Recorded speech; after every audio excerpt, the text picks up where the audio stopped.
All right. Hello again, adventurers, and welcome to another exciting episode of Discovering New Dragons. Join us as we may be discovering your new favorite RPG. And this is also Daily December 2023, Day 21. Yes, I'm pulling double duty for this because these videos take a lot of work. So, quick reminder, if you do enjoy this stuff, please remember to like the video, subscribe to the channel, hit the bell icon to turn notifications on. All those things are super important. Let's talk about some stuff. So, today, we are going to be talking about not the 10th, not the 11th, not even the 12th, but the 13th age. What is the 13th age? Well, that is a long and complicated question with a very long and complicated answer. So, yeah, I can't come up with something better than that. 13th age is an RPG that came out, I think it was playtested in 2012, officially published in 2013. There have been many supplements added to it. There is an SRD that has a crap ton of stuff for absolutely free. And the creators are currently working through playtesting and finalizing a second edition of the 13th Age. However, they've been doing that for a few years now, and updates on the progress are relatively scarce, generally only one every few months. However, the system itself, everything from the history of the system down to the actual mechanical aspects of the system intrigued me when I first learned about it. As soon as I started reading through it, I was hooked. And yeah, I think the whole thing is amazing. And I think a lot of people are. I think one of the most interesting things about 13th Age is just how much of it makes sense until it doesn't. And that will make more sense when we talk about this. But first, let us talk about the history of the 13th Age. By the way, it's actually not called the 13th Age, it's just 13th Age. But it sounds more prolific when I say the 13th Age. So anyway, let's talk about some history. So, 13th Age was actually created by a duo of people. One of them being, I may pronounce this name wrong because I'm really bad with names, but Rob Heinsu. And the second one being Jonathan Tweet. Now, if those names don't sound particularly familiar to you, you're wrong. They actually have pretty prestigious pedigrees in the tabletop RPG space. Starting with Jonathan Tweet, the thing that most D&D players will be most familiar with the name Jonathan Tweet from is Jonathan Tweet was the lead designer for Dungeons & Dragons 3rd Edition. He started working for Wizards of the Coast in 1994. He did a little bit of work on Magic the Gathering. He created basically like a deck that was supposed to teach new players how to play Magic in, I think, 99. And then they brought him over to the D&D team, and he became the lead designer for Dungeons & Dragons 3rd Edition. He put a lot of work into 3rd Edition, and specifically, he transitioned from lead designer for 3rd Edition to head of, what was it called? The Dungeons & Dragons Miniatures game. Which was something that released with 3rd Edition that not a lot of people remember, but it was a way for people that may have forgotten, Dungeons & Dragons 3rd Edition didn't technically require using a map and miniatures in the rules. However, with how many situational modifiers were built into the system, if you tried running specifically combat theater of the mind, it would become extremely difficult. Because doing things like shooting into shooting into melee caused issues. Using ranged attacks near enemies would prompt opportunity attacks, and getting up from prone would proc opportunity attacks. And just there was so much about using the environment that it basically required using a map in minis, despite the fact that it doesn't really say that in the game system itself. And so, as one of the ways to kind of monetize that and create a new market for Dungeons and Dragons, they created this thing called the Dungeons and Dragons miniatures game. And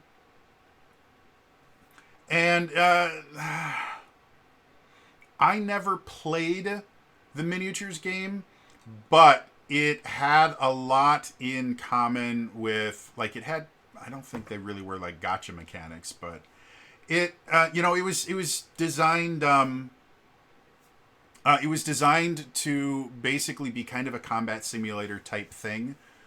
So it used a lot of the rules from D&D 3rd edition. It just got rid of most of the RPG elements and turned it more into kind of a combat simulator, and each pre-painted plastic mini had their own stats and everything like that. And so Jonathan Tweet was head of that for a while until December of 2008, when he was laid off by Wizards of the Coast. Wait a minute. Companies laying off people at the beginning of December? That's something that only happens in modern times because of Cap. No, it happens every year.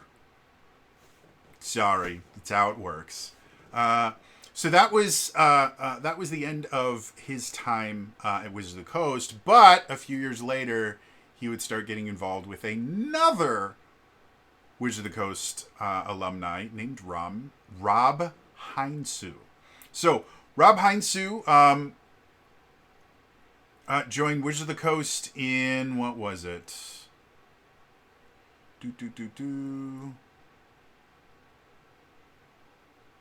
I believe somewhere in the late 90s. I can't see a specific date on the Wikipedia page, is where I'm getting a lot of this information from. But he joined Wizards of the Coast, and during the 3rd edition, he actually was heavily involved in the Forgotten Realms books. Specifically, he helped write the Forgotten Realms campaign setting, which sold really well. It was one of the top... it reached the top 50 of the nonfiction bestsellers in Canada in 2002 and won an Origins Award for Best Role-Playing Supplement in 2001. He also designed a card game called Three Dragon Ante, which lore-wise is an actual card game in the world of Faerun. He actually designed the rules for that. And in the 5th edition, one of the tools that you can have proficiency with is a Three Dragon Ante deck. So that's kind of interesting. And then he started working on a game called Chainmail, which was the kind of the precursor to D&D way back in the 70s. And I think Wizards of the Coast, when they purchased TSR, got the license for it. They started to kind of revive it back in the 3rd edition to today's.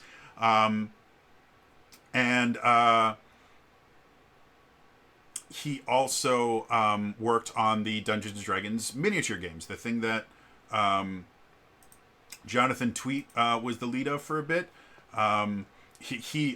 Rob eventually took over as lead designer on that. And then around, I think it was 2005, he was taken off of that project to start designing the newest version of Dungeons & Dragons, which he turned into 4th edition. So Rob Heinsu was actually the lead designer of D&D 4th edition. And for everyone that's crying havoc and no, we can't do 4th edition. 4th edition was the most popular version of Dungeons and Dragons ever until 5th edition. It outsold 3rd edition by leaps and bounds. It was actually remarkably popular. All the stuff about how everybody hated it was literally just a very small minority of 3rd edition players that were pissing and moaning. None of it was ever true. So anyway, so Rob Heinsu worked on 4th edition, worked on a bunch of other things, and then in 2009 he was also laid off by Wizards of the Coast. So now we have these two former game designers that have really prestigious records, not only with Dungeons and Dragons, but they've worked with a lot of different systems before getting to Wizards of the Coast. So these are not just people that kind of cut their teeth in Dungeons and Dragons. They had careers before Wizards of the Coast, and they definitely had careers afterwards. And the stuff that they made won awards. They weren't just good at what they did. They were so good that they were changing how the market worked. And so they got together and went, you know what would be cool? There were some awesome things about 3rd edition. And then there were some really bad things about 3rd edition. And there were some awesome things about 4th edition.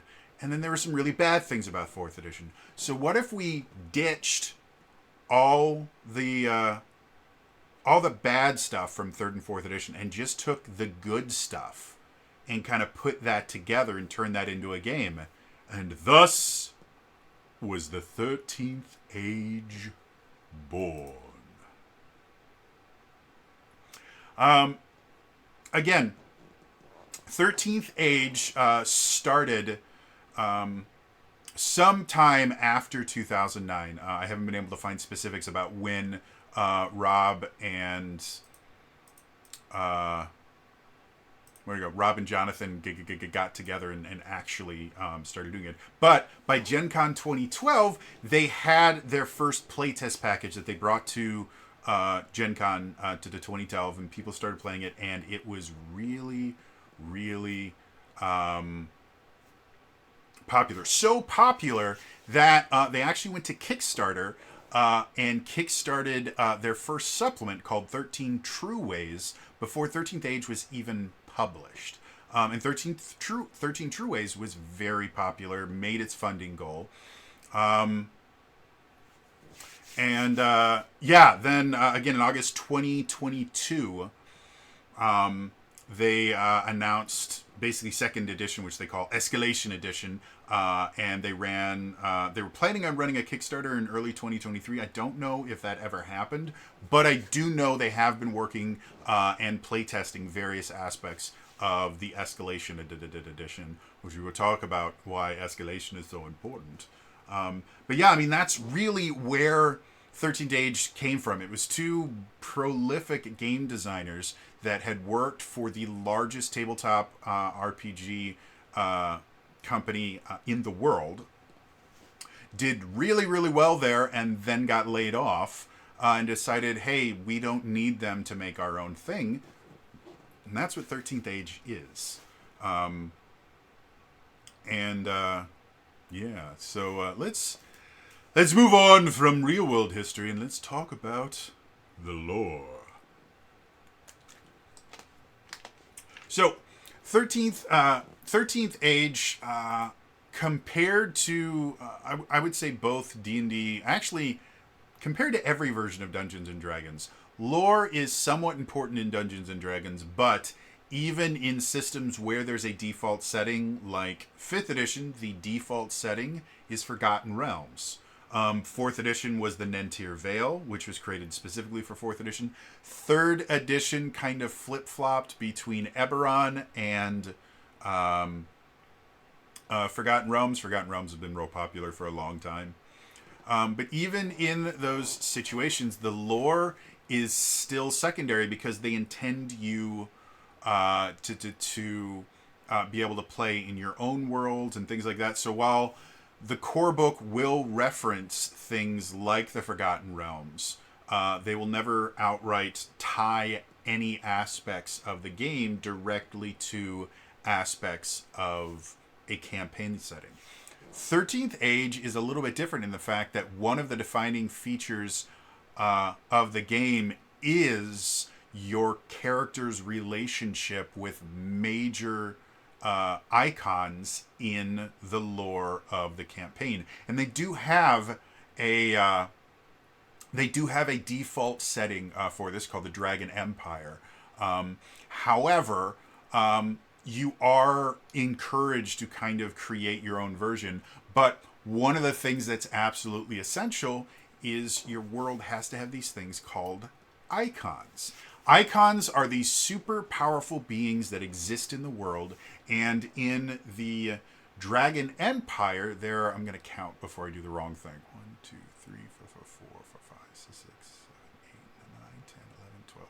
There are 13. Who would have thought in a game called 13th Age, there's 13? I probably could have inferred that. However, so there are a grand total of 13 icons, and your relationship with these icons give you mechanical bonuses to your character. They're an intrinsic part about how you build your character. When you build your character, you actually get these things called icon points, which you use to either improve or strain your relationship with icons, because relationships can be positive or negative with the icons. The icons may like you, the icons may hate you, the icons may be neutral to you. Most icons will be neutral to you. There'll be a few that you actually have some relationship with, and they're going to change how the game plays. The default icons that exist are the Archmage, the Crusader, the Diabolist, the Dwarf King, the Elf Queen, the Emperor, the Great Gold Worm, the High Druid, the Lich King, the Orc Lord, the Priestess, the Prince of Shadows, and the Three.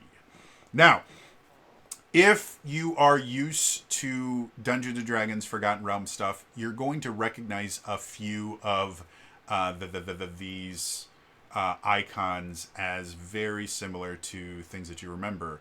Things like the Great Gold Worm is the world's protector and the inspiration for holy orders of paladins and independent heroes. Although the Gold Worm's physical form seals the gap that prevents the abyss from erupting into the world, his dreams and the agents he employs still move through the world, helping those who will fight and even die for what's right. The Great Gold Worm shares a lot of similarities with Bahamut, who is known as the Platinum Dragon sometimes, but he's basically the lawful good dragon god, and that's effectively what the Great Gold Worm is. The Three were among the first dragons to walk the world. The red is a living engine of destruction. The blue is a sorceress, perhaps even the original mother of all sorcery. The black is queen of shadows and assassins. Unlike the Great Gold Worm, who must fight alone, the Three have learned to join forces. So the Three is kind of a deconstruction of Tiamat, kind of, where you basically have the Three and the Great Gold Worm are not technically enemies like Bahamut and Tiamat. However, they do have very, very different goals, and the actual image of the Three is a single dragon with 3 heads, which is remarkably similar to the 5-headed dragon Tiamat. So you can see a lot of these icons are meant to just be characters that probably exist in most fantasy worlds, and you are highly encouraged to customize them yourself or create your own icons. But they are intrinsically tied into the lore of the Dragon Empire. And if you are going to be creating your own, you need to have them intrinsically connected. And they're not all deities. Like, this is not a gods list. Like the Archmage has preserved the Empire for centuries and created astonishing new lands. He has also threatened the fabric of reality with experiments you'd have to be brilliant or hugely arrogant to attempt. So the Archmage is actually a human, an immortal one, but he's actually interacts and actually runs one of the countries, if I've read that right. So yeah, like it's a really interesting thing. And then talking about the dragon lands themselves,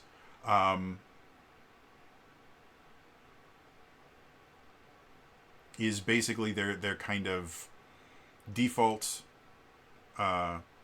campaign setting. And they kind of separate into 3 different things. You have the land, which is flat Earth. It's just a big old flat disc surrounded on all sides by the ocean. And the middle is where the Dragon Empire and the neighboring territories are. You have the underworld, which is basically your Underdark kind of Hades-style things. And then the overworld, the realm of the clouds. Clouds can support weight, and various creatures live in the overworld, all of them fearsome. that is one of my favorite things in the world. Ever since playing Mario RPG on the Super Nintendo, the idea of cities in the clouds has always inspired me and made me really excited. So, huge fan of that. And then they have this in the book itself. They have this really cool map that shows the kind of default campaign setting and where the various icons are located, because again, they have physical presences in the world. And yeah, so I'm not super up to date on the Dragon Empire. I've read a lot more about the icons themselves because I've never actually had to run a game in this system. Maybe one day. But yeah, so you basically have this really interesting world that is tightly intertwined with these icons. The icons drive everything in the world. Everything has a connection to at least one icon. Sometimes many icons kind of vie over it. So if you were to compare it to something else, I would almost compare the kind of default Dragon Empire campaign of 13th Age to kind of the mythical ancient Greece, where the gods and demigods are constantly interfering in the lives of mortals, and it's very rare for you to be able to really go anywhere without dealing with some famous hero or actual deity, and they're constantly interacting. That's kind of what I get from the idea of the Dragon Empire. And in the core book itself, there is just tons and tons and tons and tons and tons of lore for you to go off of. Much more than I have time to talk about in here. But that's the basic idea of it, is these 13 icons and this world that's kind of in flux all the time because the icons are always trying to do stuff that they probably shouldn't be. Yeah. So, moving on. Let's talk about dice rolls and mechanics. So, the base aspect of 13th Age, more than really any other RPG that I've seen, is everything is based on the characters. If you open up like the DnD 5th edition core book, the character creation stuff is near the front of the book, and then you have like a chapter in combat, and you have a chapter in how magic works, and chapter on world building and stuff like that. And the rules, the actual mechanics of how the game is played, are kind of spread out between a bunch of different chapters. For 13th Age, the vast majority of rules about how the game works are located in the character creation rules. Everything is about the characters here, which I find really, really interesting. Your basic rolls, it is a D20 game. It's based on the OGL, so there are aspects of 3rd edition that exist. 4th edition had an OGL thing. It wasn't good, and so I don't know if any of the 4th edition version of the OGL, which I can't remember what it was called. It was not the OGL though. Show up in here, but I do know the 3rd edition OGL. She shows up. So most of your rolls are going to be a D20, and you're going to add a modifier to it based on an ability score. This is what we're used to. One of the things that they kind of modified from 4th edition is, in addition to that, you also add your character's level. In 4th edition, any roll that you made, you would roll your D20, you would add half your level to the roll, and then any subsequent things. This one, it is you roll your full level, probably because 4th edition went up to level 30, and 13th Age only goes up to level 10. So dividing it in half would be kind of pointless. So that's how most of your rolls are going to go, is basically D20 plus your level plus some kind of modifier. Now, the modifiers themselves start getting more creative. The things like backgrounds. Backgrounds are something that existed in 4th edition. They weren't really a thing in 3rd edition, and then in 5th edition, obviously, we have backgrounds. Backgrounds, not only do they have major mechanical benefits in the 13th Age, but they also are not defined. Well, how can they give mechanical benefits, but they're not defined? So the way that a background works, and we may go more into this in the character creation chapter, but the basics of the background is when you are kind of describing the backstory of your character, you can put background points into specific backgrounds that you just decide. An example, character rules. I want to go to background in the skill checks.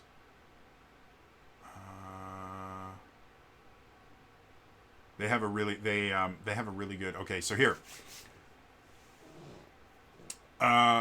Kazarak is their example character they give, has 8 points to put into background. So in your first level, you get 8 background points. Kazarak's player decides to split the 8 points as follows.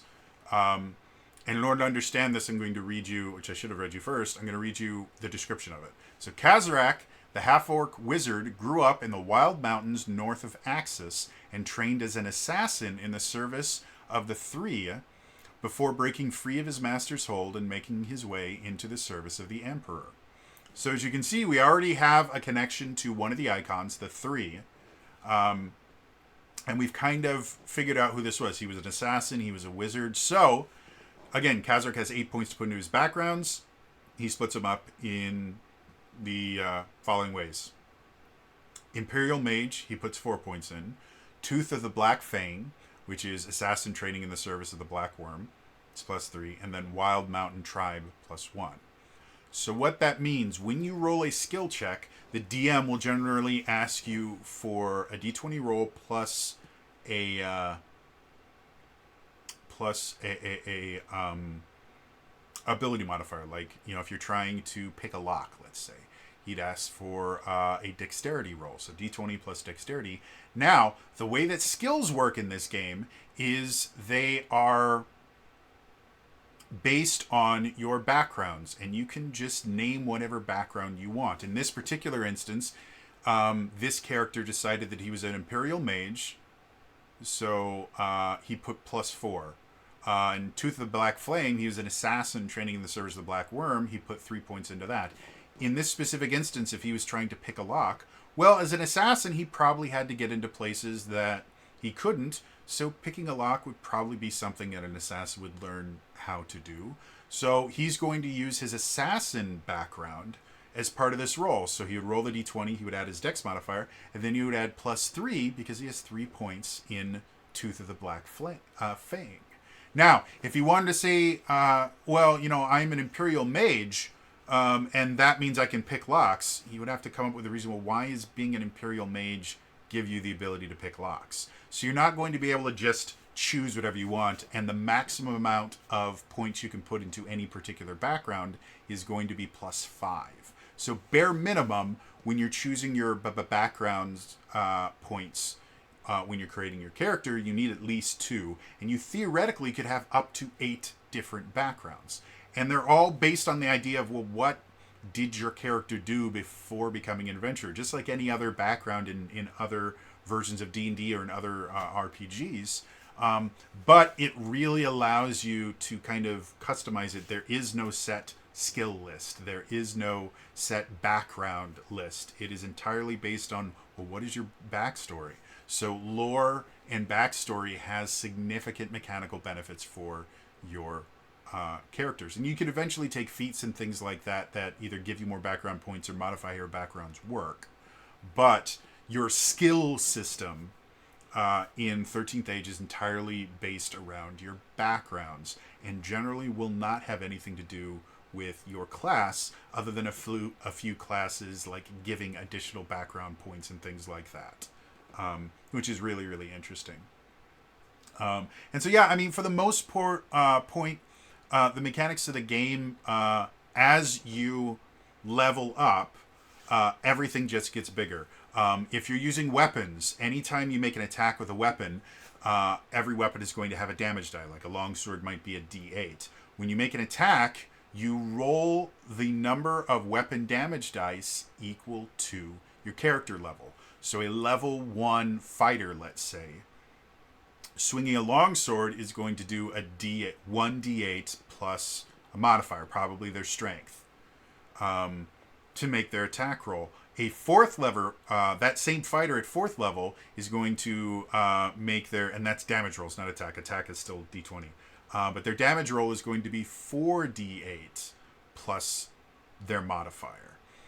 So everything starts escalating faster and faster and faster as you level up. And there is an overarching mechanic in the game called the escalation die. Basically, whenever you get into combat, and I believe you can use the escalation die in non-combat encounters as well. Again, it's been a long time since I've gone through everything in here. And I want to see appendices, index and glossary. It starts with an E, escalation die.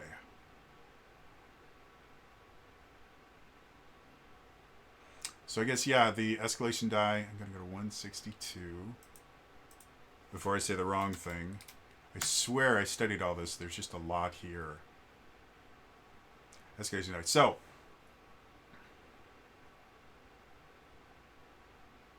the escalation die is basically a combat mechanic, but the way that it works is on the second round of combat, you get a d6 out and you place it on the table with the one face up. And each PC gains bonuses to attack rolls equal to the current value of the escalation die. So every round after the second one, the escalation die gets bigger. So first round of combat, there's no escalation die. Second round, you have die 1. Third round, you have escalation die 2. And that means the longer combat goes on, the more likely you are to hit. And certain things that in certain classes are actually going to interact with the escalation die. So the escalation die becomes a massive part of how the game plays, and it is designed to make things just escalate effectively. Things get crazier and crazier the longer combat goes on. One of the other things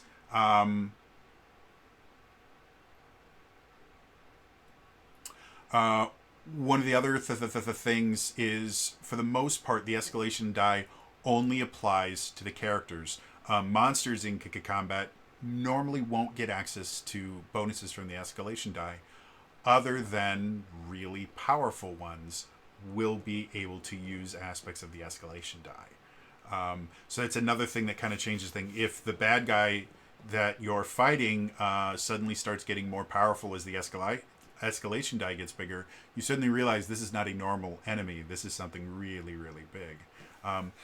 And yeah, I mean, that's kind of how the game is played. Your skill checks are going to be based on your background, and then everything else is based in your character choices, your race, your class, the various talents and feats that you choose. We'll go into those in a little bit more detail in the next section. Speaking of which, I think it's time to be moving on. Let's talk about character creation. And I need to go here. So, character creation.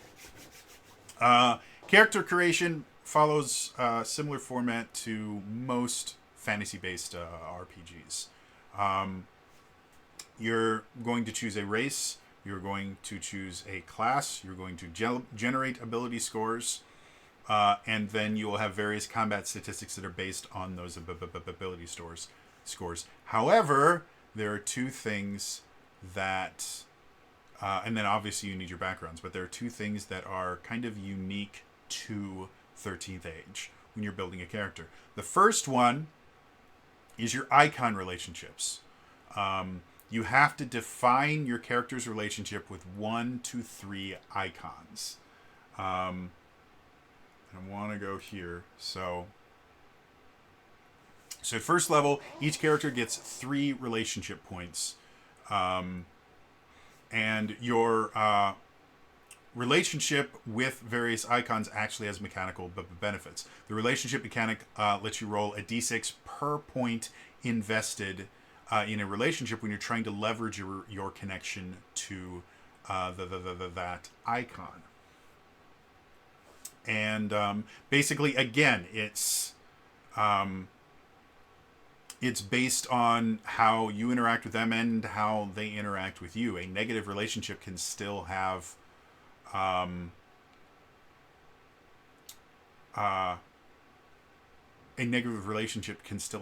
positive benefits for you. And you can have either a positive relationship, a conflicted relationship, or a negative relationship with any of the icons themselves. In addition to the relationship with an icon, you also have a thing called your one unique thing.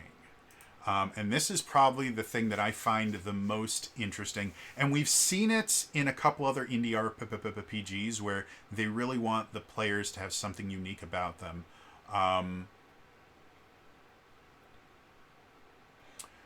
The thing with your one unique thing is it should be something that inspires the story of your character.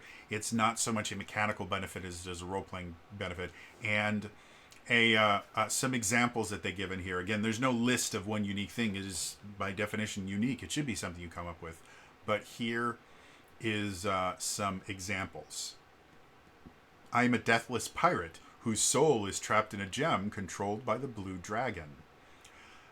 Another one, a paladin of the Crusader cut off my arm where I was holding a demon bow, and in doing so cut all the evil out of me, so that I am now a paragon of the path of the great gold worm. Another one, I am the reincarnation, wow, I cannot talk, of an ancient icon. I don't know which one yet. So again, none of these are supposed to turn your character into a god or anything like that, but they are supposed to hint at the story that your character is going to be going on. Things like the one, I'm the reincarnation of an ancient icon. A lot of people would, in a D&D campaign, if you were to go, yeah, I'm a reincarnation of Elminster, or I'm a reincarnation of Mystra. They would go, no, you're not. You're not allowed to play gods in this. In this, it's kind of encouraged. Now, that doesn't mean you have godlike powers or anything. Your powers haven't awoken, and as your character grows, that will kind of be the explanation for how you can do just nonsense things, which is how 13th edition works. As you get more powerful, but it's not going to give you additional powers. That's going to be for your class and feats and things like that. This is just to give you a story to follow through that is going to be uniquely your story. And I really like this particular aspect of 13th Age, this one unique thing. It's something that a lot of players struggle with when they are creating a character, even like really seasoned players. The more you see and the more you experience, the more you start to kind of just see everything as variations upon a certain theme. And so creating something that is wholly unique to your character can become very difficult. And you start kind of relying on tropes, or what I tend to see a lot more often with really seasoned players is they will rely on a trope by turning the trope on its head. Again, it does create a unique aspect to it, but it still kind of limits you to the things that already exist. The one unique thing is meant to give you a way to make it so that you're not like every other druid or every other fighter or every other paladin out there. This unique aspect means that if we had an entire party of paladins, mine would be different because of my unique thing. My story would be different. Everything about me would be different because I have this unique aspect that fuels everything else that I'm doing. And again, for the idea of I'm the reincarnation of an ancient icon. Again, I keep going back to this because it's something that I've seen in like D&D horror stories where most DMs will just outright say, no, we're not going to allow you to do that. And this, it encourages it because this flavors the rest of your characters. While another character might be becoming more powerful simply because they're learning to use their weapon better, this particular character, every time they gain a level, every time they get a new power or new ability from their class, it's not because I'm a better fighter now. It's because, wow, I am awakening my powers from being a reincarnation of an ancient icon. This flavors everything about your character and makes them feel very unique and interesting. And I love that. I'm a huge fan of flavoring. So the other kind of interesting aspect of this, I mean, we could talk about ability scores. The ability scores are exactly what you would think they are. Where is it? Roll 46 for each of the 6 ability scores. Strength, Constitution, Dexterity, Intelligence, Wisdom, Charisma. Drop the lowest die on each roll.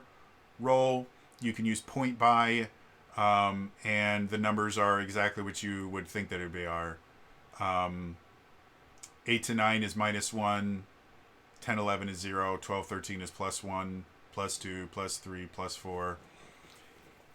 It's how it works in every other D&D. Again, this is an OGL game, so they're going to be using those. And you have armor class, you have physical defense, mental defense, you have an initiative score.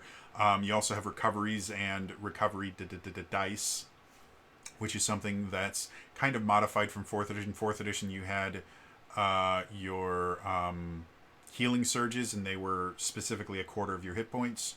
Recoveries and recovery dice. Your recovery die is going to be somewhere between a D6 and a D10.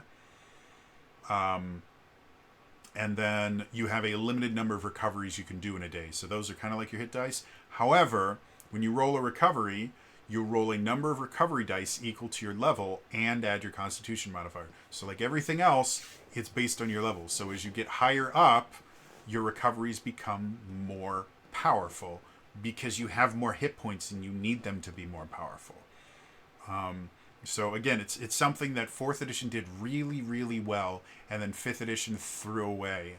And it has not done well for 5th edition, because most people are aware that healing in 5th edition is generally considered a bit of a joke. The most useful thing you can do in 5th edition is to bring someone up from 0 hit points, because then they get a turn. But you are never able to out-heal damage with the healing spells in 5th edition. And it's because a lot of them are designed to be okay at first level, but as things get higher, the scaling just doesn't work. And once you get to even just tier 2, monsters are doing significantly more damage than any one healer would ever be able to keep up with, especially if they have area attacks. The group healing really sucks in 5th edition. There's a few spells that are okay, but they just don't scale well as the game progresses. And so doing something like this, or with healing surges, where they're based on your maximum hit point and get better as you level up, means that healing is always going to be useful. And I really, really like that about this. So, in addition to all that stuff,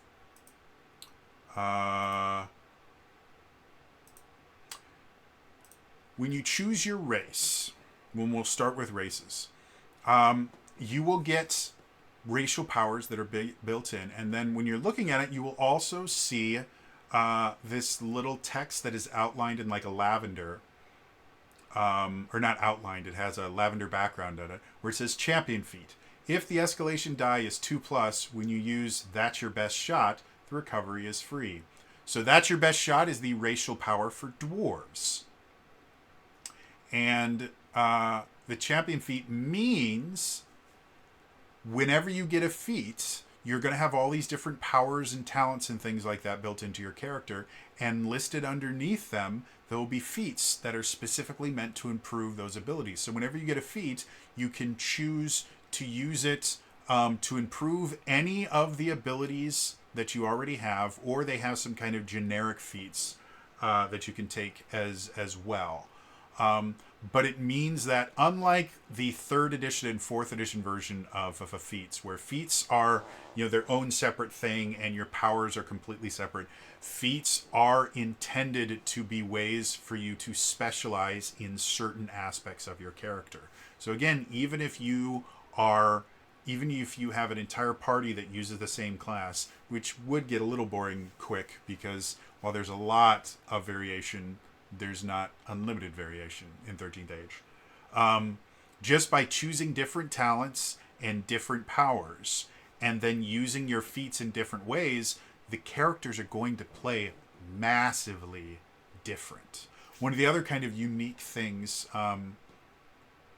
with the races is your race is going to give you part of your ability score bonuses, and they're generally going to give you a choice. Like for Dark Elves, you can choose +2 to Dexterity or +2 to Charisma. The way that this works is when you choose your class, which we'll talk about in just a few seconds here, it's also going to give you some bonuses, and you can't take the same bonus twice. So between your class and your race, you're going to be able to create an interesting character that works. And that's the thing that I think this does really, really well. Because only part of your ability scores come from your race, and those things give you choices that are generally going to be varied enough that you can use them for a bunch of different character classes. There isn't going to be the issue, like in 4th edition, specialization was key. So if you chose a race that didn't give you bonuses in your primary stat, you were going to be less powerful than the rest of your friends, and that was going to cause issues. Did it make the character unplayable? Not really, but it wasn't great. In 3rd edition, choosing the wrong race and class combination could make your character unplayable. So they wanted to still have a weight behind the idea that, the race of your character does matter. One of the arguments against the Tasha changes to racial bonuses, where you can just choose the ones that you want, is the idea that now it doesn't matter what race you are. And in earlier editions of the D&D, your racial choice mattered. It changed how your character worked. And so the 13th Age developers were trying to get kind of a happy medium between, we want your racial choice to matter, so we're going to give you really cool racial powers, and there's going to be something tied to your ability scores. However, we're going to make sure that it's a choice, and we're going to make sure that your class is going to be just as influential in choosing what bonuses you get to your scores. In 5th edition, bonuses are entirely based on your race, and you don't get anything from your class. So this kind of splits the difference and makes it kind of interesting.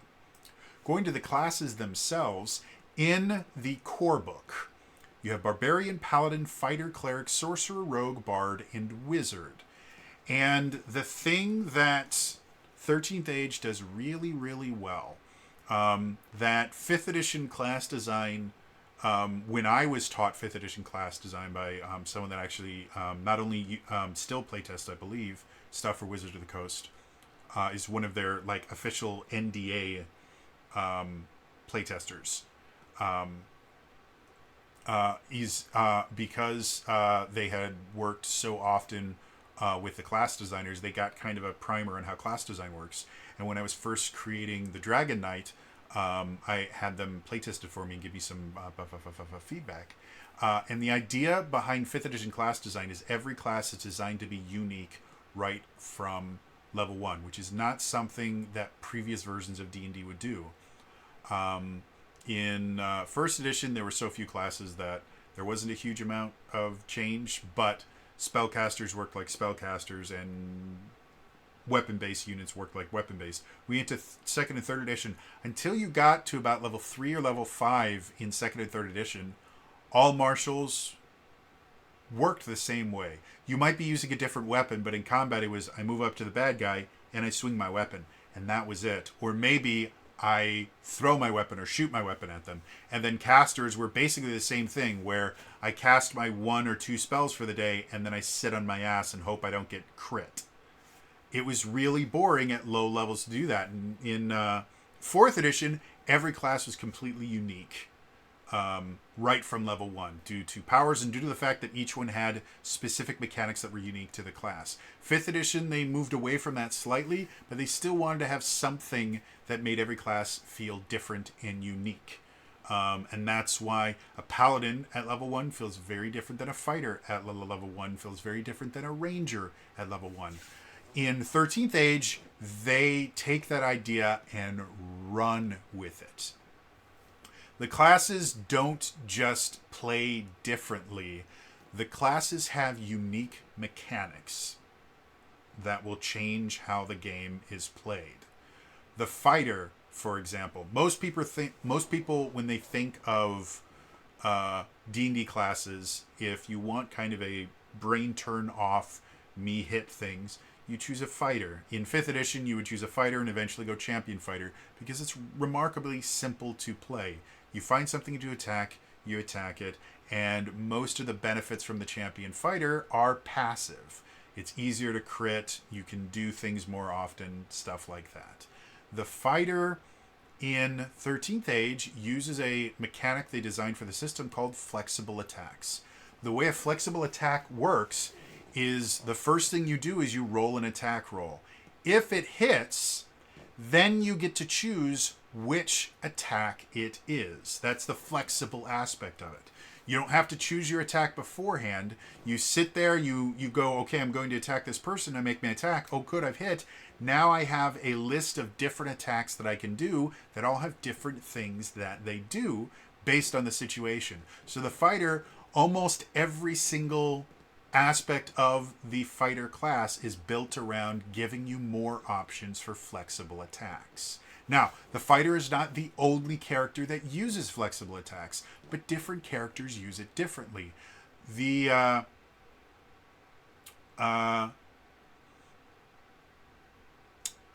rogue gets access to some flexible attacks, but they are constantly tracking whether or not they have this thing called momentum. And they're constantly disengaging, trying to get sneak attack and that. And then they also might have a flexible attack built in that feeds into that idea of momentum and sneak attack. The bard has these things called battle cries, which technically work kind of similar to flexible attacks, but instead of them being just, oh, I do a different attack, your battle cries are basically, if you hit, you can basically make a battle cry, which is a group buff kind of thing, or group detriment kind of thing. So while yes, they're both using flexible attacks, the bard's flexible attacks are used to basically cast group spell-like abilities, whereas the fighter's flexible attacks are him literally using different maneuvers effectively, very similar to kind of the Battle Master maneuvers of 5th edition. And that's what makes the classes so unique. Each one is going to play very differently, and some are relatively simplistic, like the Barbarian. The Barbarian doesn't get individual powers, doesn't get individual attacks. They just get to choose talents, which give them kind of passive bonuses when they kill things and when they hit things. So Barbarian is much more of a, me hit things with weapons. There's still lots of choice in how you build your Barbarian and use their rage and all things like that. But it is designed to be very much kind of a melee basic attack based thing. And your talents and various upgrades are going to just change how powerful your normal attacks. When you go to something like I said, the fighter or the paladin gets more talents, which again, talents are kind of, you have powers, which are actual attacks that you can do, and then you have talents, which are kind of passive buffs. The paladin uses talents versus powers, but those talents are going to kind of give them additional abilities that give them more choices and things like that. So everything about it is really, really interesting. The other thing that I really like about this is each class has a weapon damage progression table. And what it means is different classes use different damage dice for different weapons. And as complicated as that sounds, it's not really. What it means that a rogue with a dagger is going to probably do as much damage as a fighter with a longsword from just a standard attack. Now, there's lots of stuff the rogue can do that gives them extra damage in that, so it doesn't mean that everybody does the same damage.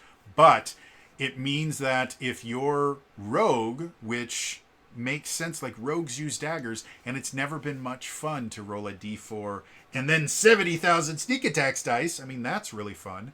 With the rogue in this, you're going to be able to use a dagger and still do decent damage. And you have an entire list of different weapons that you can use and what their damage dice are going to be. So you never have to feel like, you know what, I really like being, I really like the idea of a spear-based fighter, but spears only do a d6, and there's so few things that you can combine with them. So it's really, I think I'll choose maybe a glaive or something so that I can actually use useful abilities.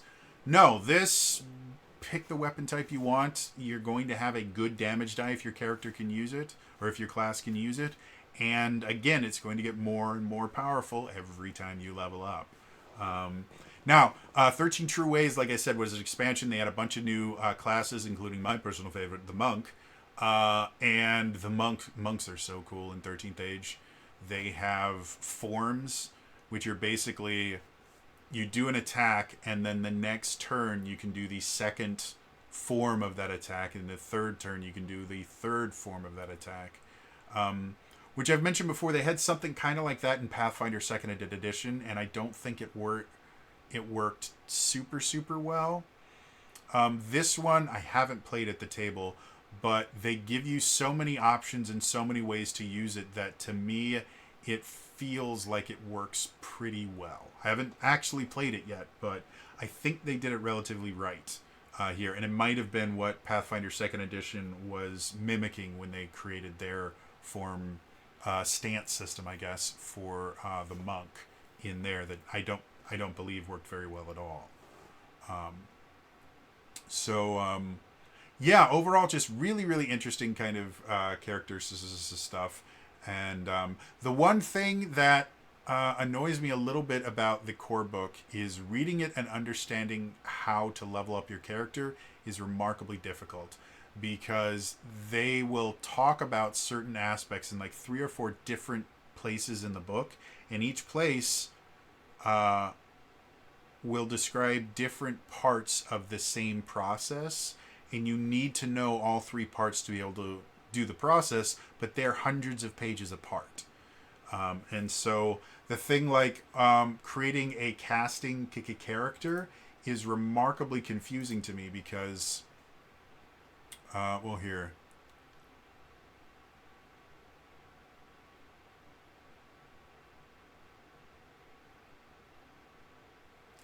And I don't understand spell progression, because at first level, a wizard has 5 first level spells. At 2nd level, they have 6 first level spells.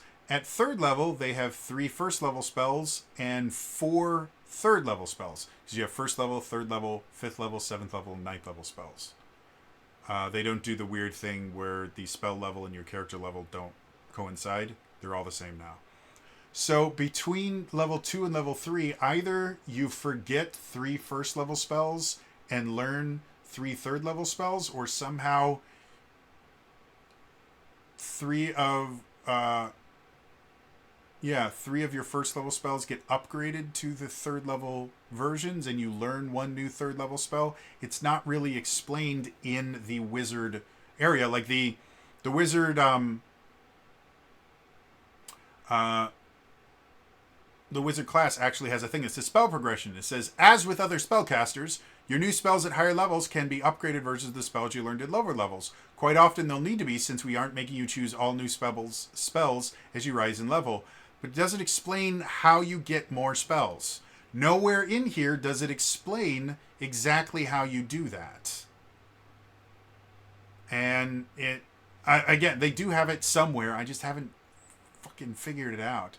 So the core book itself is not particularly well written in that particular aspect. And I think a lot of it has to do with the fact that we have 2 people that were the lead designers of 2 of the more confusing versions of D&D that have ever existed.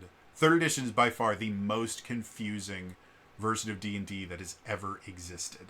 And 4th edition, slightly less confusing than 3rd edition, still confusing as fuck. And again, 4th edition is my favorite edition. But I can completely understand that it is a very confusing edition. So that's effectively character creation. Moving on.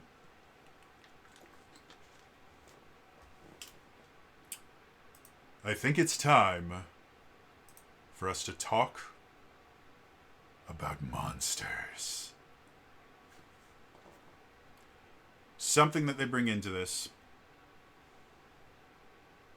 which I love, is the idea of a mook. A mook, I'll just read directly from it. Mooks are obviously weaker monsters that you can cut down in large numbers. You track damage against the entire mob of mooks you're facing rather than against individual mooks. A mook's hit point value is 1/5 that of a regular monster, or even less. A first level kobold mook has 6 hit points. The difference from regular monsters is that damage accrues to the mook mob, and for each chunk of 6 damage that the kobold mook mob takes, it loses 1 mook. So mooks are kind of a modification of an idea that showed up in 4th edition. I think it was probably one of the greatest additions to an edition, which was the minion style of monster. A minion was a monster with a completely normal stat block, but they only had 1 hit point. And so you could create a minion version of a monster really easy. Just reduce the hit points to 1. Now, it was slightly more complicated than that. If you wanted higher level monsters to become minions, you might want to change a few more things. But for the most part, that was really it. You just gave them 1 hit point. And then you could send a bunch of them out, and the players would feel really strong being able to take them out with a single blow. However, they were still dangerous enough that the players couldn't just ignore them. Whereas if a party of level 12 characters, like a party of 5 level 12 characters, comes across, let's say an owlbear. Owlbears are not particularly dangerous to 12th level players. Or something else that's really cool, like what's it called? The tentacle panthers. It's not invisible stalker. I can't believe I. All right. What's it called? Displacer Beast. There we go. Displacer Beasts are a challenge rating 2 creature in DnD, meaning they're kind of interesting to throw at low-level parties, and they become useless very, very quickly. So despite the fact that you could throw like a dozen Displacer Beasts at a level like 12 party, they're not really going to have to worry about much, because despite the fact that they have low hit points and stuff like that, very similar to a minion, they also have extremely low attack values. So they're not going to hit very often. When they do hit, they're going to do very little damage. The party's not going to really be that afraid of them. Minions were a way to deal with that, where you could give them a lot of effectively very weak creatures that were still strong enough that the party had to deal with them and weren't just going, oh, this is boring. Mooks is basically the 13th Age version of that, but it basically puts a bunch of these creatures into 1 stat block, and then as you kill them, the stat block itself gets weaker and weaker and weaker.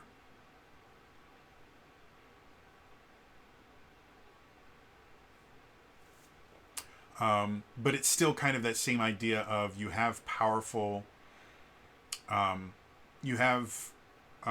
creatures that can attack in swarms, and the players can kill them very quickly, but they're still damaging enough that the players have to worry about them, which I really, really, really like. And then they have other things like some monsters can burrow.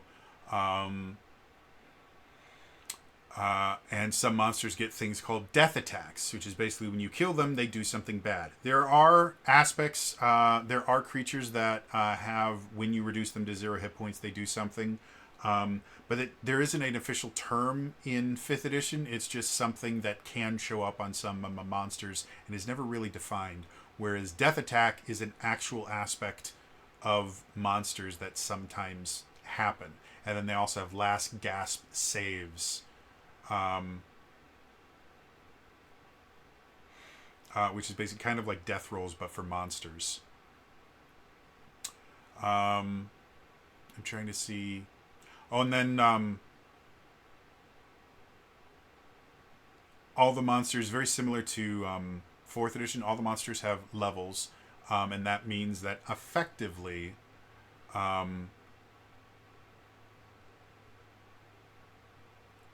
as long as you have like a group of 4 level 3 characters are going to have kind of a neutral challenge if they are fighting 4 level 3 monsters. And they also have large monsters and huge monsters, which in addition to being bigger also have more hit points, can do more attacks and things like that. So very similar to there were monster in 4th edition, there were special aspects that you could turn monsters. Like you could have elite monsters or effectively boss monsters, where I can't remember if those are the right terms, but the elite version counted as effectively 2 monsters, and the epic version counted as 4 monsters, or the boss versions counted as 4 monsters. And because of that, they would have additional things that they could do. Again, combat design in 4th edition is probably the best D&D has ever had, because the monsters were very easy to modify. It was very, very simple to figure out. It was very simple to figure out if combat was going to be balanced. And monsters had roles that would kind of give you an idea of where they should work and which monsters are going to work better with other monsters. So it was actually really fun creating combat encounters in 4th edition, because you had so many tools at your disposal that they just threw all of them out and used the challenge rating system in 5th edition, which was based on the 3rd edition and 2nd edition challenge rating systems, and none of them have been phenomenal. The 3rd edition challenge ratings were more accurate than 5th edition, but they weren't great. So this one is very similar to the 4th edition monster system, because again, this is the good parts of 4th edition, the good parts of 3rd edition put together. So the customizability and just the sheer amount of choice in 3rd edition is here, with the feats and the talents and things like that. Whereas 4th edition, the things like powers that allow you to customize your character and make them look cool, the fact that martials get stronger weapon attacks as they get bigger and things like that, all of that, it shows up here too. And then the monsters are the exact same ways.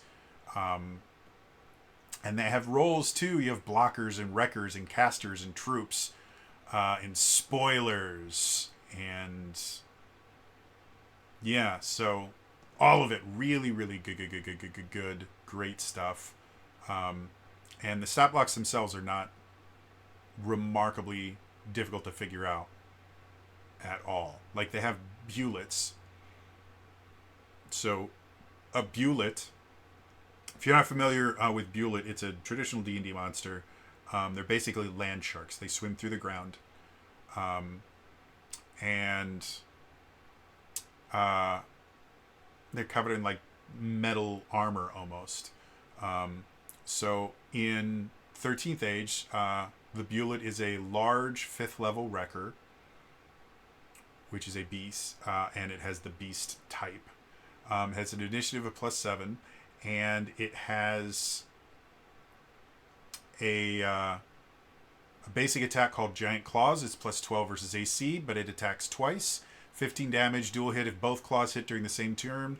The bullet can make a terrible bite attack during its next turn as a standard action. So the Gigantic Claws, if it hits with both of them the next turn, it can use Terrible Bite, which is +14 versus AC, and does 45 damage, and if it misses, it does 22 damage. And then Blood Frenzy. The bullet's crit range expands to 16+, while the escalation die is 4+. So the Bullet reacts with the escalation die. And then Serious Burrower. A Bullet can burrow incredibly quickly for short distances. They're renowned for the mounds of dirt and rock they push above them as they surge to the ground, like land torpedoes. And then nastier specials, they have some things to make them really bad. Savage Response. When an attacker scores a critical hit against the Bullet and it survives, the Bullet can make a terrible bite attack as a free action against one target engaged with it. And then it has AC, physical defense, mind defense, and hit points. So that is the entirety of the stat block. It's not super, super complicated, and running the beast is relatively simple. It can burrow around, it attacks with its claws. If it hits with both, it bites him the next time, and Blood Frenzy makes it much more dangerous as it goes on.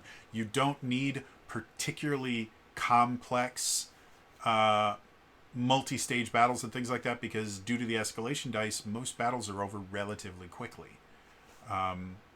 So... yeah. Like I said, the monsters in this, I love. I think they're really easy to understand and run. But despite the fact that they're very simple, you can still create very interesting dynamic combat by using things like Burrow, by mixing Bullets with other creatures to give different things for the parties to deal with.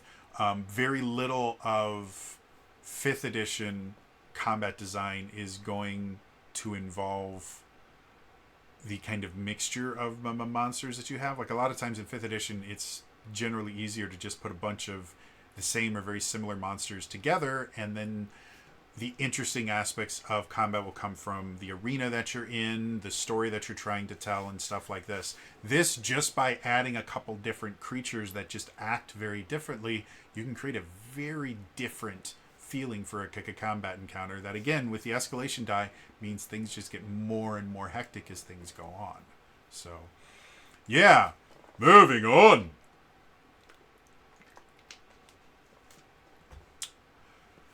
Let's talk about equipment and items. So, for the most part, you have your generic equipment, which is relatively easy to get. And again, even with a generic longsword, because your damage is based on the weapon damage die plus multiplied by your level, so a level 3 paladin with a longsword is going, that does a d8 of damage, let's say, is going, every time they hit with a longsword, they're going to do 3d8 plus their strength mod damage because they're level 3 character. However, they do have magic items. They have things like healing potions, which are based on your recovery plus a benefit, and they have a maximum amount that they can heal. But they also have other things like runes, which runes and oils, which are basically like temporary buffs that you can put on. And then they have kind of more traditional magic items. So, trying to see if I can find something that... Okay, so weapons. Again, they are designed to kind of... You're designed to... the system is designed to kind of be able to make your own. So in the weapons section in the book, default bonus, attack and damage when using a weapon is +1 for adventure level weapons, +2 for champion level weapons, +3 for epic level weapons.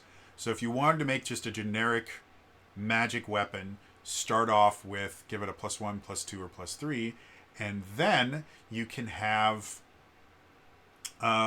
special... what are they called? Special words that are added to the name, like a bloodthirsty weapon. When you crit with a natural 20 using this weapon, you deal crit damage instead of normal damage if you hit with this weapon again during your next turn. Quirk has taste for red meat. So bloodthirsty means basically you roll a crit with it, you'll do crit damage because you rolled a crit. The next turn, if you hit again, you will still roll crit damage with a bloodthirsty weapon. So your crit technically lasts for another turn. Whereas something like Dexterous Parry, one-handed melee weapon, recharge 11 plus, meaning you have to roll a die and roll higher than 11 to get the ability back. When an enemy you're engaged with hits you while you're wielding this weapon, make a dexterity check against the attacker's mental defense. If you succeed, the attack misses instead, and then each of these additional words has a quirk, so jumpy and suspicious. So the weapons themselves have like attitudes in that. And those are the champion level, or those are the adventurer level. When you get to champion level, you start getting things like a reckless melee weapon. When you miss with an attack, reroll the attack with a +4 bonus. In addition, until the end of battle, enemies attacking you add the escalation die to their attack rolls. No effect of that enemy already adds it. So reckless effectively allows you to reroll attacks, but if you do that until the end of the battle, the enemies can use the escalation die. So cool stuff like that. And again, most of the magic items that they list here are going to be these kind of a la carte style things where it goes, okay, you want a magic ring? Well, you can have a magic ring of defense, which when you take damage from an attack, prevent 10 of that damage. Or a staff. Staff counts as both a wand and a symbol. And the default bonus for a staff can be attack and damage with arcane or divine spell attacks. Get a +2 or a +3. So stuff like that. And then, again, the rest of the equipment is, again, it's based on your character's equipment tables. So again, let's go to something that we haven't done yet. Let's look at the bard. So the bard has base ACs for different types of armor. You have no armor, their base AC is 10. If you're wearing light armor, their AC is 12. Heavy is 13. And if they wear a shield, they get a +1 to their AC. But if they wear heavy armor, they get a -2 attack penalty. And if they use a shield, they get a -1 attack penalty. So most bards are going to wear either no armor or light armor. Now, light armor can be anything that you describe as light armor, but it's always going to give you a 12. You don't have like leather and then studded leather and, you know, drow weave armor or anything like that. It all just is light armor. In addition, the weapons for bards. For one-handed weapons, if they use a dagger, it uses a D4. A light... and any kind of light or simple weapon like a mace or a short sword is going to do a d6 of damage. Or if they use a long sword or scimitar, it's going to use a d8 of damage. But if they use a two-handed light or simple weapon, they would use a d8 for a spear. Or for a great sword, they could do a d10 for a heavy weapon, but they get a -2 to their attack rolls. So...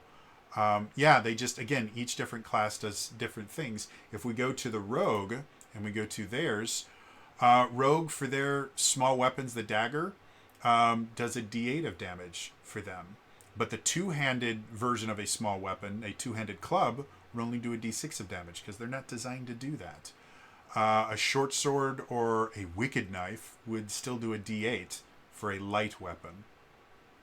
But for heavy weapons, like a long sword or scimitar, it'd still do a d8, but you get a -2 to the attack roll because they're not really meant to do that. And if they wanted to use a greatsword, they could.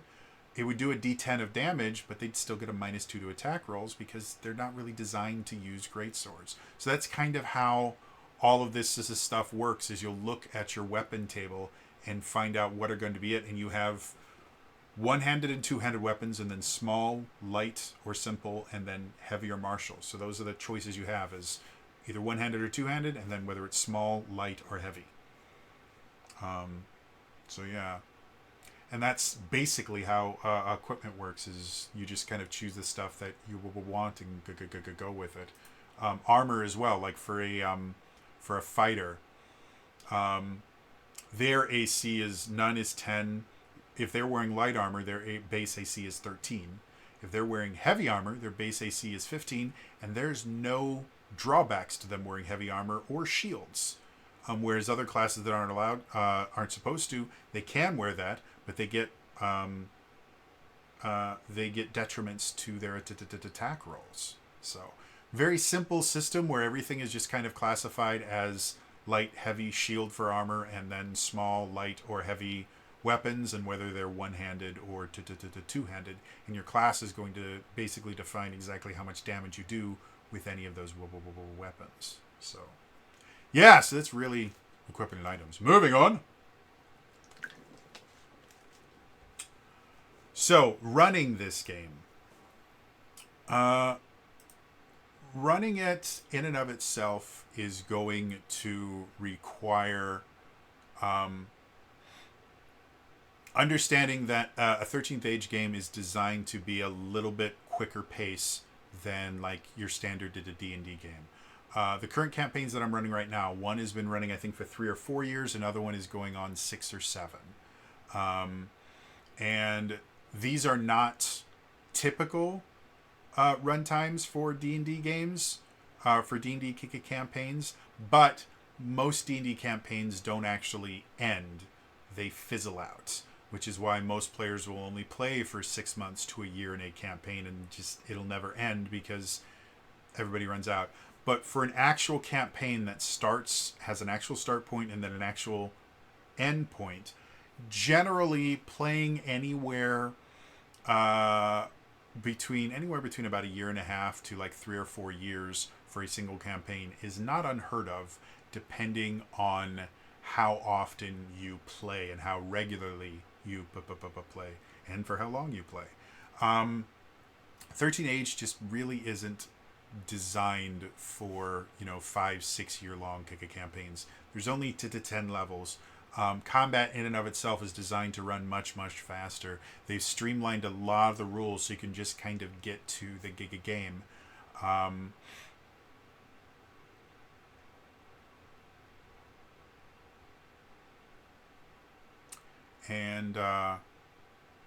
So yeah, you want a 13th Age game to kind of be running pretty well, and then the icon relationships are a massive part.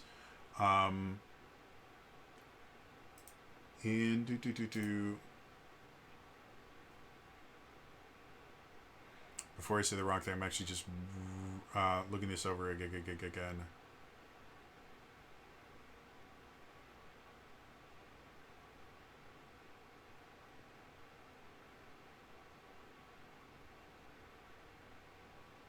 So yeah, the way that you kind of invoke your icon relationships is however many relationship points you have spent on your icon. When you try to invoke that icon relationship for something, you roll that many dice.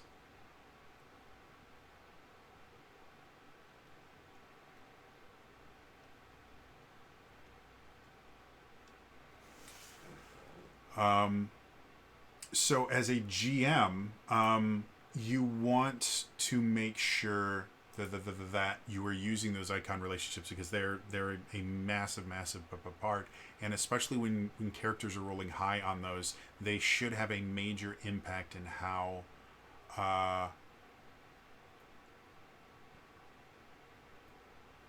the game is going. They actually have a little table in the book to kind of show how your relationship and how the story is going related to the various icons that you can use if you want, or you can ignore. But again, as a GM, the icons are going to be a driving force in your campaign, so you need to understand that right at the beginning. Like, they even recommend rolling relationships at the start of a session. Rolling icon relationship dice at the start of each session, no matter what events are taking place in the story, helps everyone get into the spirit of freeform gaming.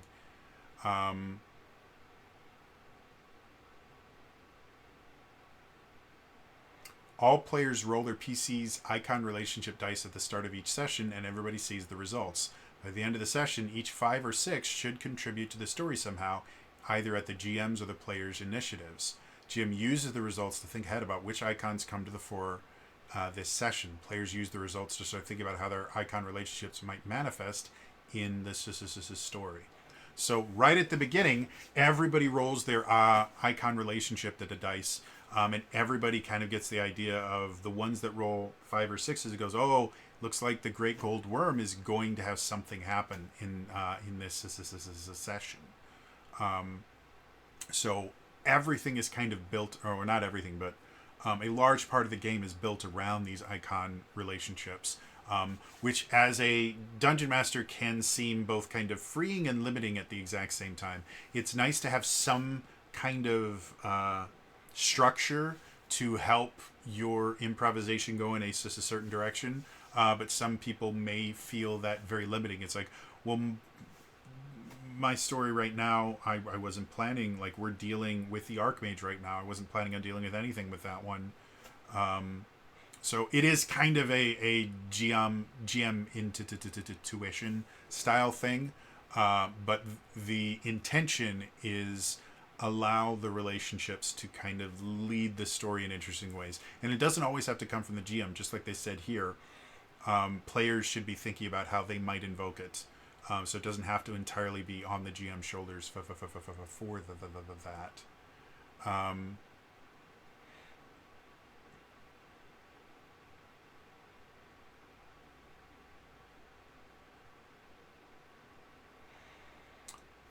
And then in the book itself, it has a bunch of different tips and things like that to talk about things that you should do, like things like how to give away magic items. Magic items are a relatively big part of it, just like they were in both 3rd and 4th edition. Very different from 5th edition, where magic items are kind of secondary, and most of your power comes from your character and not the items that the GM gives out. And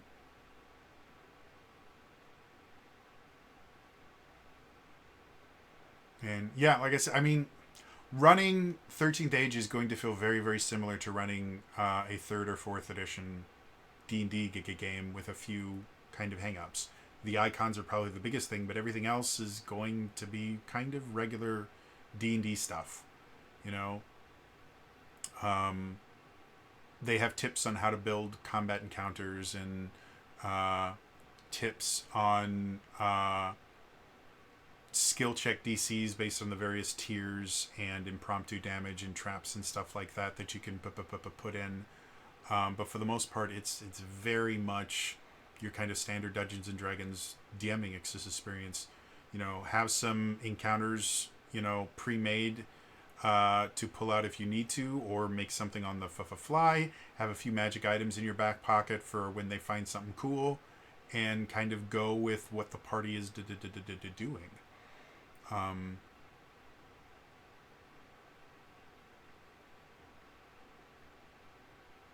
Yeah, I'm trying to think if there's anything else that's really... There really isn't. It's not like a lot of other systems are going to seem very, very different. This is Dungeons and Dragons adjacent, very, very close. I mean, it's a D20 system game, so it's going to feel very, very similar. Anyway, moving on. Let's talk about some additional resources. There are tons of supplements for 13 Age. It's published by a group called Pelgrane Press. They have a bunch of other systems that they publish. Probably the one that they're more well known for is what's called the Gumshoe system, which powers a bunch of different RPGs, including a couple Cthulhu-based ones. But 13th Age is one of their systems, and there's something like 22 different books that have been published for the 13th Age. So everything from like bestiaries and the core books and stuff like that to adventures, like I said, the big expansion to 13th Age is called 13 True Ways, which adds a bunch of new classes, modifies the Ranger a little bit, and adds like multi-classing. Multi-classing doesn't exist in the core 13th Age book, but they have rules for that in 13 True Ages. So yeah, all that stuff you can get right from Pelgrane Press, and I think a lot of it you can get on things like the what's it called, Drive-Thru RPG. However, in addition to that, there is a website that I'll have linked the Pelgrane Press page for all the official 13th Age stuff. But then I also have a website called 13thAgeSRD.com. As I mentioned before, 13th Age has an SRD, a systems reference document, which is designed to allow third-party publishers to be able to create things. And it works on the same basic rules of the OGL from the third edition. These are the anything in the SRD you can use in your own stuff as long as you follow the specific rules for the SRD, which generally requires you to put a note going, hey, I used this stuff from 13th Age, which is built by them. There's normally a release thing that you have to put in for any stuff that you do. But what that means is a lot of the rules for 13th Age are 100% free and available to anybody. So if you go to 13thAgeSRD.com, not only do you have the complete rule system, they also have not only just the classes that show up in the core book, which I'm going to look and see if how much is actually different from what's in the game itself. I'm going to just look at the Barbarian because it's relatively short.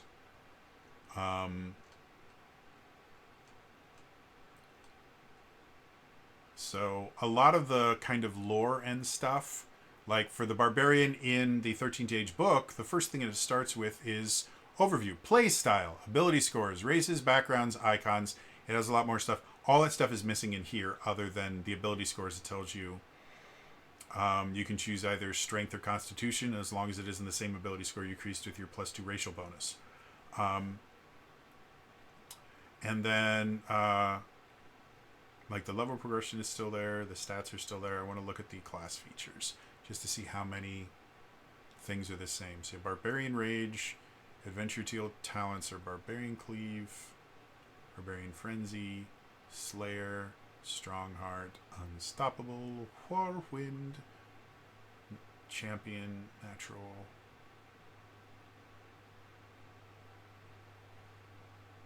Yeah, they added extra stuff from there. Epic Tears, Ancestral Warband. I probably should have done this before I started recording, but sorry. Relentless. Yeah, literally all of the mechanics that are in the core book, at least as far as it goes as the Barbarian. I'm not going to check through every single one right now. But all of the mechanical stuff in the core book is in the SRD. So the only thing the core book is going to give you is, first of all, it's a lot prettier. Like, a lot prettier.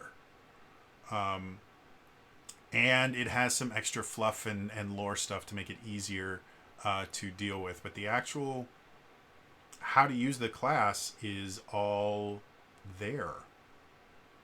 And it's really, yeah. So 13th Age, and again, this is the base version. The Escalation Edition, I'm assuming they probably will have an SRD eventually for it, but I'm going to guess you will not. The reason that not only is everything in the core book, but also in 13 True Ways is also all that stuff is in here.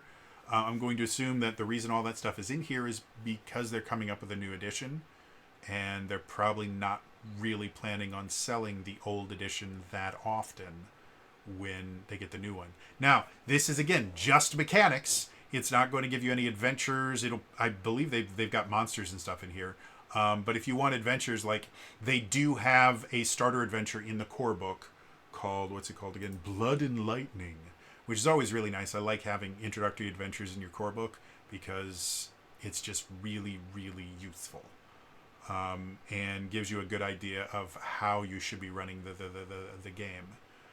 That's not going to show up in here, and none of none of the published adventures are going to show up in the SRD. So there's definitely things that you would want to pick up if you do want to run this game without having to homebrew everything yourself. But